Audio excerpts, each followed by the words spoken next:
everyone, and welcome back to the show. I am your host, The Vigilante, and I'm back at it with another video. So for today's video, we're going to be doing none other than the Nintendo's favorite reject, Harmon Smith. And if you truly enjoy my videos, please give it a like, share, and subscribe. I'm really trying to get to 1,000 subscribers by the end of the year, and I really need your help. And also, if there is a fanboy of any type, whether it's a Nintendo fanboy, a Sony pony, Xbot, PC gooner, whatever you could think of, someone that goes against the consumer, let me know. I want to react to them, especially some Sony ponies. I am having a very hard time finding YouTube videos where you got someone defending Sony. But let's get into the video. I think we really need to talk about the reality of what's happened over the past week.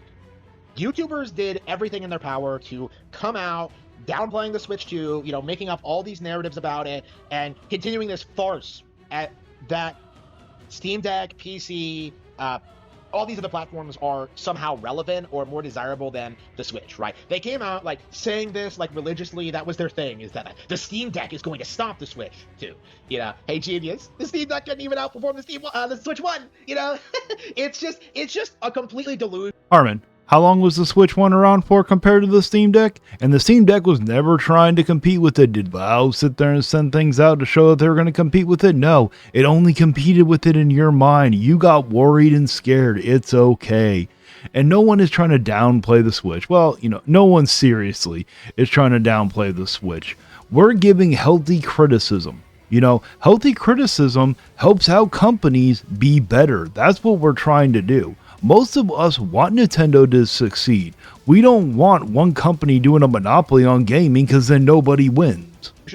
Out of touch, rambling from just just completely brain dead commentary channels who think that people owning PCs magically means that they won't play Switches. Pro tip, guys, I own a PC. I don't use it for gaming because it sucks. I'm not, there are many such cases, it's not difficult to wrap your head around, right? Number one, you don't have a PC. You have a laptop, which I do. But my laptop is actually a gaming laptop, which yours is not. You got a very old Dell that could barely play a Sonic. I forgot what type of game it was, but it was like a Sonic game back from 2010.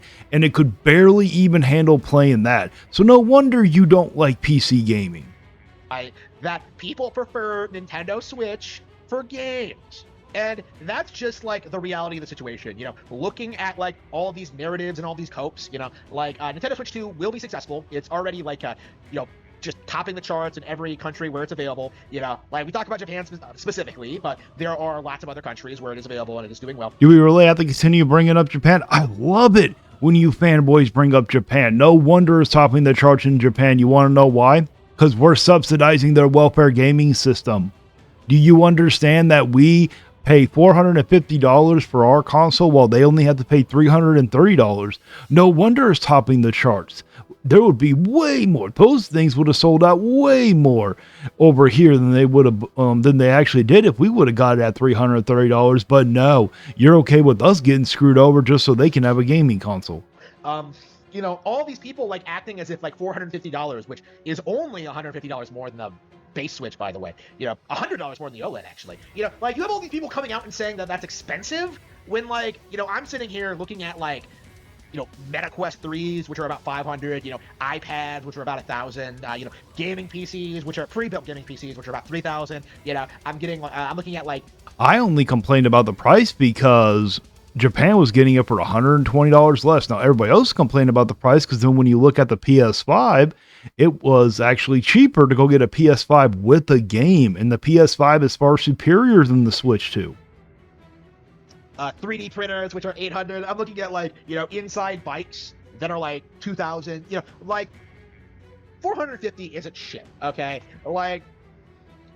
it's just the idea that this thing was going to fail for any reason has just completely collapsed. You know, that's very obvious, apparent by looking at the numbers and what's going on, like how many people are like excited for Bonanza and Mario Kart and stuff like that. Very few people actually thought it was going to fail, but in your mind, most of us are saying it's not going to do nearly as well as the Switch 1. So of course, in your mind, you think that's a failure. You know, the idea that people might be hesitant to buy this thing because of the price is completely off base, right? To me, I think it couldn't be obvious, couldn't be more obvious, and the people complaining are grifters, are YouTubers looking for views, and people who hate Nintendo, right? That's kind of my perspective at it.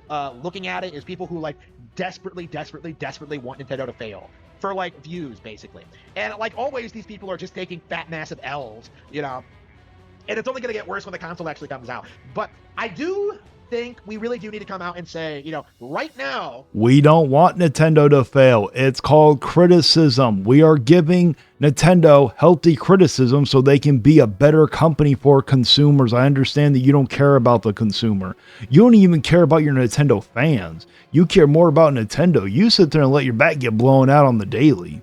That this really needs to be the last time that we take any of these online critics or analysts seriously. You know, I'm talking game journals, I'm talking YouTubers, I'm talking bloggers, like everyone, you know, because that's one of my things I've noticed, you know, when this happened is that, like, you know, I was not responding to every little thing that came out. You know, I came home like 10 hours, 10, 11 hours after the Switch Direct aired.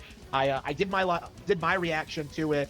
I gave like my coverage on it, which was very, very positive. You know, I think I talked a little bit about how like the narrative around the console was obviously fake. But like, it's not something that I had to dwell on or talk about, because the reality is the fan fiction alternate reality where like this thing would like jump up to $600 because of tariffs, that this would like cause the Switch 2 to bomb. The only fan fiction is going on in your head with the voices. And you know what? The tariffs were actually a real thing. People were worried. They did jump up to 40%. Now, I'm glad that they sat there and got a 90-day extension, and I'm hoping that we can keep them low or something for this, but it is very strong possibility that they could go back, and I'm pretty certain that Nintendo is not going to take that loss. I don't think Sony will take that loss. The only one I think that might take a loss is maybe Microsoft. I do think that, like, this is not the only time we've seen this happen in recent years. You know, like, we saw a lot of people, you know, try and come out and say that, like, Tears of the Kingdom failed, or that Mario Wonder failed, or that Fire Emblem Engage failed, that, like, Bayonetta 3 failed, that, like, you know, people were saying that, like, you know, the Switch 1 wasn't doing well for, like, a year, you know, after it came out, right? You know, people were, Video Game Lover 58, to this day, will try and convince people that ARMS failed, in spite of the fact it's getting a confirmed update in Switch 2. You know, like... Well, the first year for the Switch 1 didn't really sell that many. Only sold 13 million copies. I mean, it did phenomenally better than what the Wii U did. Wii U only sold 13 million copies in 5 years. So at least the Switch 1, but a Switch 1 did have a lot of heavy criticism because most of its games, actually I think all the games for its launch lineup and for almost the first year were nothing but reports. Like, these people have been, like, throwing themselves at every Nintendo franchise possible, trying to diminish its value, and yet it just keeps getting more and more popular. You know, I think the big, like, standout example this generation is Pokemon. You know, because this is, I think, the most coordinated attack on the franchise I've ever seen, right? You know, we defeated the Gen 1ers, and we were like, you know, we had this glory age of, like, Pokemon Go, and what happens? You know, immediately after that, people started complaining about the graphics and, like, you know, how these games look and play and how they should look way better because they're on console now. Completely, like, misrepresenting what the franchise actually is, misrepresenting its quality, trying to say it's inferior to other Nintendo games. Like, I hate Pokemon Go because it gave us that horrible Let's Go game. I hate Pokemon Let's Go, always will. And then we got Sword and Shield. Sword and Shield had the worst story of all Pokemon games. That story was the most bare basic story you could ever get in a Pokemon game. Now, Scarlet and Violet, outside of the bugs and how it didn't look that well at first until it got the expansion, yeah, that game I actually enjoyed. I liked the story. There were many things that it did right. Was it perfect? No. I will be expecting more. And then Legends Arceus. I actually enjoyed Legends Arceus, except for how grindy and sitting there having to catch so many Pokemon to sit there and fill out that thing to get up in higher levels was driving me crazy. You know, they came out really hard against Pokemon this generation. And what happens? You know, they break records not only with, like, Switch sales, but also with, like, you know, increase in popularity of, like, the trading card game and merchandise, right? Pokemon is bigger than ever after one of the most, like, coordinated shill campaigns ever. You know, people who've hated Pokemon for decades did everything they possibly could to downplay those games, and they completely and utterly failed to the point where like the narrative has like completely collapsed. Like There is no coordinated attack against Pokemon. There are going to be some people who just do not like Pokemon no matter what. It's not for them. They look at it like it's a kiddie game, which it is, okay? I'm sorry to tell you this, Pokemon is for children, but that's okay. I love Pokemon. I always have. I enjoy playing Pokemon. I've played every mainline Pokemon game there is.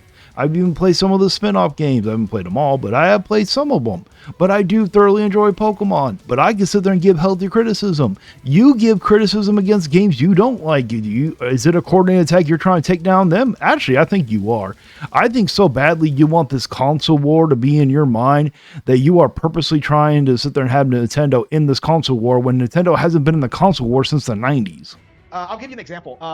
Pokemon Scarlet and Violet, hated by the online gaming community.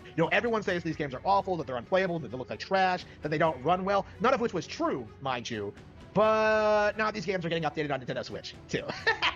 So these games get a confirmed update on the new Nintendo console, and suddenly all these fake problems that people said they had with these games are just fixed. Legend ZA, so many people came out and tried to say the game looked bad. We've seen Switch 2 footage now. Looks gorgeous. I actually saw Angry Joe live. Like, ZA came on, and he's just kind of sitting there. He's just like... Paid upgrades should not be a good thing. They shouldn't even be getting paid, or they shouldn't even be paid. Those upgrades should be free. Them upgrading it to utilize the new hardware, that's the bare minimum. Do you understand that if you go on PC or even the Microsoft, you don't have to pay for paid upgrades? Sony just recently started that. So I don't even blame Nintendo. I blame Sony for that one, and Nintendo's following suit. They are taking like the Tears of the Kingdom, a $70 game, and you have to pay $20 to get an upgrade for what? You get the bare minimum. Like he like wants to say it, he wants to admit it, but he can't bring himself to do it. He wants to say the game looks good. Like, saying that about Pokemon would be a death sentence for someone like him. Someone who spent like the past 8 years ignoring everything Nintendo puts out while hyping up like absolute garbage, bottom of the barrel trash like Baldur's Gate 3 and Elden Ring, right? The reason why Angry Joe doesn't acknowledge Pokemon, would you like to know why, or even Nintendo for that matter? He tried. He did 2 reviews on Nintendo games. He tried to live stream them, and then Nintendo went after him. That's why a lot of YouTubers did not want to sit there and cover Nintendo stuff, because Nintendo kept coming after them and copyright striking them, even though it wasn't even copyright. But that's okay. You support those corporations. I'm glad they don't do it as much anymore. Acknowledging that Pokemon looks good would have completely dismantled everything the community has tried to build up over the past 8 years. Like, Beat 'em Ups just put out a video trying to trash the way Pokemon looks, and now with these updates, like, it's just done. It's over.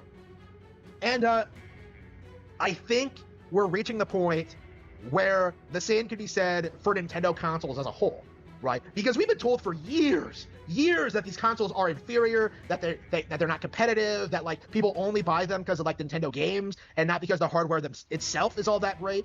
They've been coping and seething about this for years, but like, all that is true. Nobody has ever bought Nintendo games because they were the best hardware you can get your money on. That would be PC. But even if you don't want to spend the money on PC, every other console is still far superior in hardware capability. And it is true. The reason why people bought Nintendo consoles was for the IPs. And then when it came to the handhelds, it was for the IPs, and it was to actually play on the go. There were reasons for it. With the way things look now, the Switch 2 very well may be the first time that people begin to understand that Nintendo consoles are not just the PlayStation and Xbox's equal, they're far superior. And this has been true forever. Like, there isn't a single Nintendo console that's worse than its competition. But like, the Switch 2 is so far beyond what other consoles are offering. Like, I find it very difficult to believe that the community is going to be able to like continue. The Switch 2 isn't their equal. The only thing the Switch 2 is equal to now is the Steam Deck or the Rogue Ally thing, whatever it's fucking called. But it's not. It's equal to PC. Nothing is equal to the PC. So on PlayStation, PS5 and Xbox Series X is the closest you're going to get to that. But the Switch 2 is not an equal to the PS5. We don't even have to wait for it to come out. We already know the specs on it. They don't measure up to a PS5, you fucking idiot. The example I'm going to at this stage is Donkey Kong Bonanza versus Astrobot. Like, Astrobot was worshipped by the community, but Donkey Kong is going to be way more successful and popular long term. To the point where, like, even though Astrobot won a bazillion Game Awards and was shilled by, like, Jeff Keighley personally, like, Donkey Kong is the one that's going to be the cult classic. You know, it's very possible, the all-time classic, excuse me. Like, it's very possible that, like, this Donkey Kong versus Astrobot is going to be the linchpin towards, like, denouncing the Game Awards as a concept. Because, like, why exactly does Donkey Kong coming out, like, 6 months later on a different console discredit it from competing against Astrobot, right? Just because it came out the year before? You know, like, it's just not on the same level. You are correct. Donkey Kong Bonanza is not on the same level as Astrobot. Astrobot is a AAA game. Donkey Kong Bonanza is not. It's barely even above a AA game. And Donkey Kong Bonanza is not going to win Game of the Year. It's not going to be able to take on Ghost of Yotei. It's not going to be able to take on Grand Theft Auto 6 or whatever else we got. Expedition 33 is far superior than Donkey Kong Bonanza is. And I've been saying this for a while now, but, like, we're seeing, like, the death of the traditional gaming community. You know, the people who have been trained since the 90s to religiously hate Nintendo and everything they do, like, they're old now. You know, they're busted. You know, they're completely out of it and have no idea, like, what's actually out there and what people are actually looking forward to. Like, people like Angry Joe are a relic of a bygone age, to the point where, like, I don't even know why anybody even watches this content anymore. You know, like, it's one of those things. Like, we are seeing a major cultural shift in the gaming community, and I think it's becoming more and more obvious that the people who hate Nintendo are being left in the dust. Harmon, you are so lucky for Nintendo's rules. You know, there are so many things I want to say right now, but I know I would probably get a copyright strike or my video getting taken down or something. So you should feel honored for that. But please, Harmon, no matter how much criticism you get, please never stop making content. I encourage you to make content until the day you die, because it's a win for all of us. Please do it. Well, that's it for my reaction. Let me know down in the comments if you agree with me or not. Please like, share, and subscribe. And until next time, stay vigilant.